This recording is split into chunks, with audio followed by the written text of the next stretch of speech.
What does it take to lead and live a soul satisfying life? That's what I want to talk to you today. If you're new to the podcast, if you are new to my YouTube channel, my name is Penny Chason. I'm a board certified hypnotist. I spent 25 years in healthcare before leaving the physical healing world to join the world of mental, emotional, and spiritual healing. So, what does it take to lead a soul satisfying life? This is a question that has literally been asked across the ages. And one of the things that I would like for you to consider is the state that the world is currently in.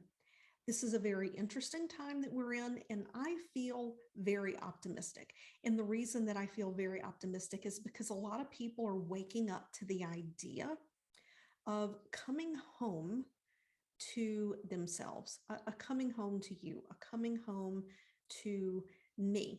And the reason that I can say this is because I have been on this journey myself. I have experienced this. And when you step back and you look at what's happened the last 3.5 years, there has been a tremendous amount of change in the world.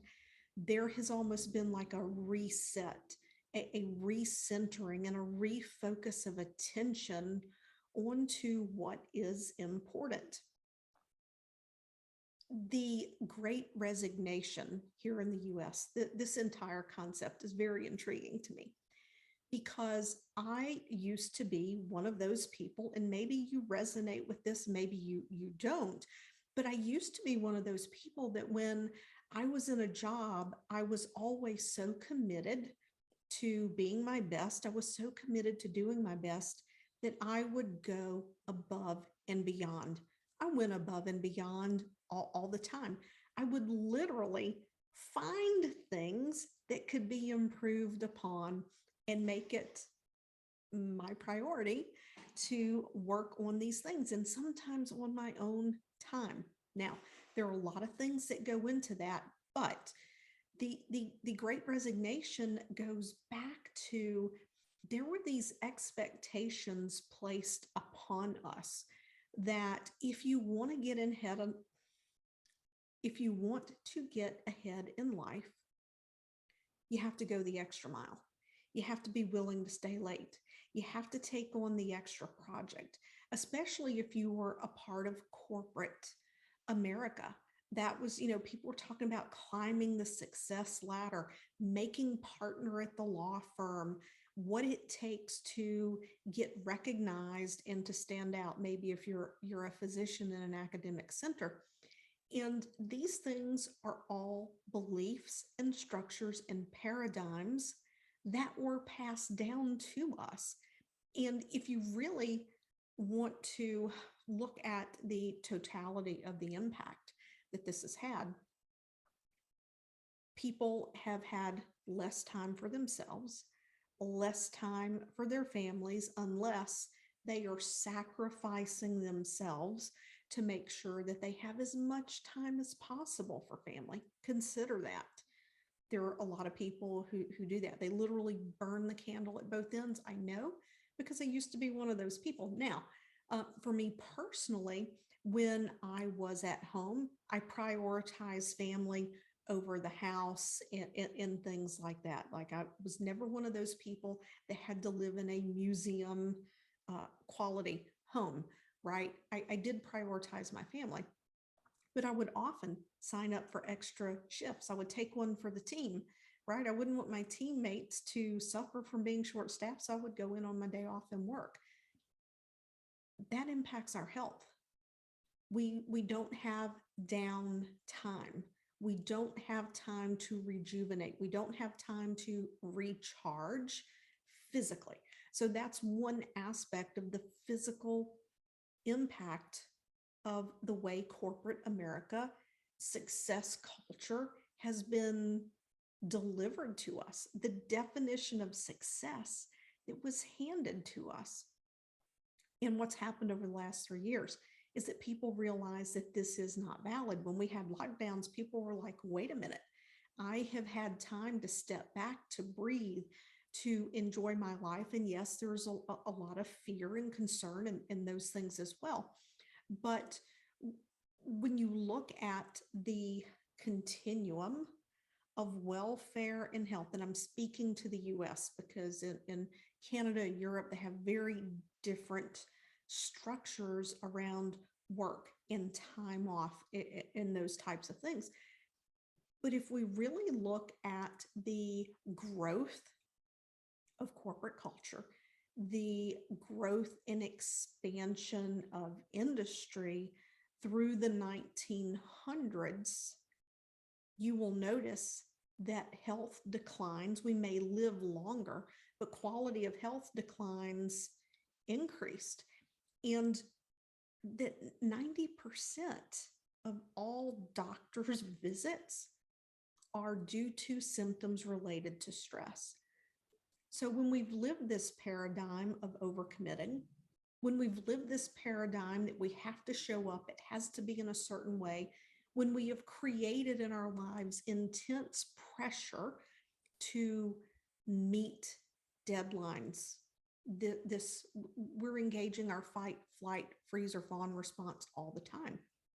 And we've normalized this, and we normalized it, and we normalized it. And then 2020 happened. And people are like, wait a minute, there's something better here. So they call it the Great Resignation. They call it quiet quitting. When people are saying, no more, I'm not going above and beyond. I have been performing duties that are leeching away from my personal satisfaction, my mental, emotional, physical, and spiritual health. And I've not been being compensated for it. And it has thrown corporate culture into a little bit of an uproar. So this comes back to that soul satisfying success. Success is not how much money you have in your bank account. Success is having a direction that you want to go, setting goals or milestones for yourself, and achieving those milestones. Your definition of success might be living in a homestead, working virtually, and having more than enough, contributing to your community, contributing to the benefit of humanity, but it has nothing to do with money. Your level of success might be that you do want a great deal of wealth, but you want that wealth in a way that allows you to live a streamlined life. You have a streamlined business, and that business and that wealth is used to create impact and positive changes to uplift humanity. We are coming home to ourselves at this point to have that soul satisfying life. Here are the things that have to happen. Number one, we have to trust our intuition and our instinct and allow ourselves to play in the world that feels good to us. Right now, what I'm doing with you, this is my world of play. This is part of what is soul satisfying for me. And I say part because my world isn't just my work, but this is the expression of my gifts to you. So what are the expression of your gifts? For some people, it might be art. For some people, it might be their ability to organize charitable events.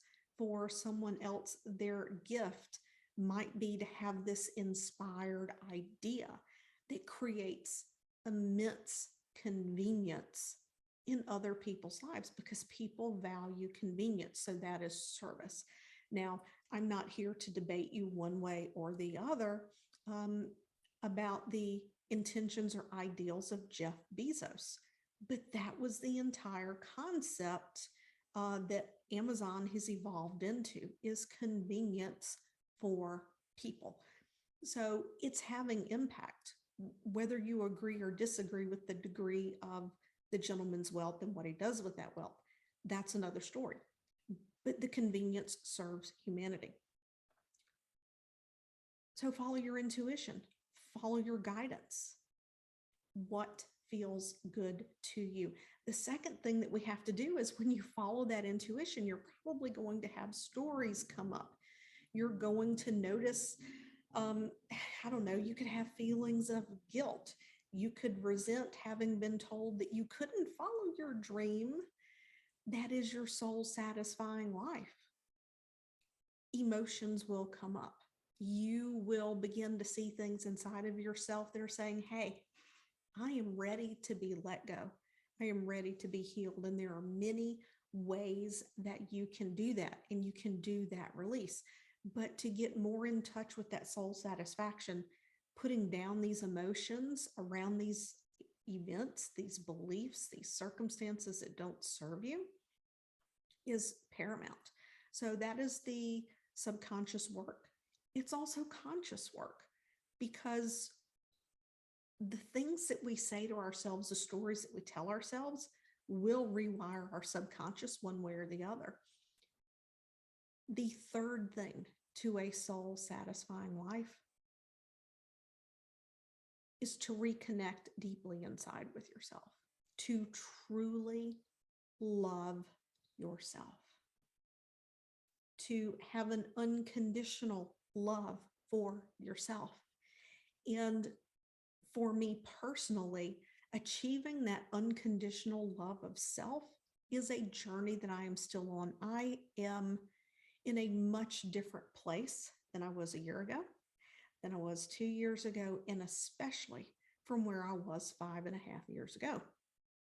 If you know that story, you know that story. If not, I will link to an older podcast episode below. But there was a point where, I didn't have a lot of compassion and unconditional love for myself. And it's one of those things that when we achieve it, we know we're absolutely worthy. When we achieve it, we trust ourselves. We trust ourselves to know. We trust ourselves to adapt and to create what feels good to us. And we give ourselves permission to change our mind. We give ourselves permission to change our minds. So if you want a soul satisfying life,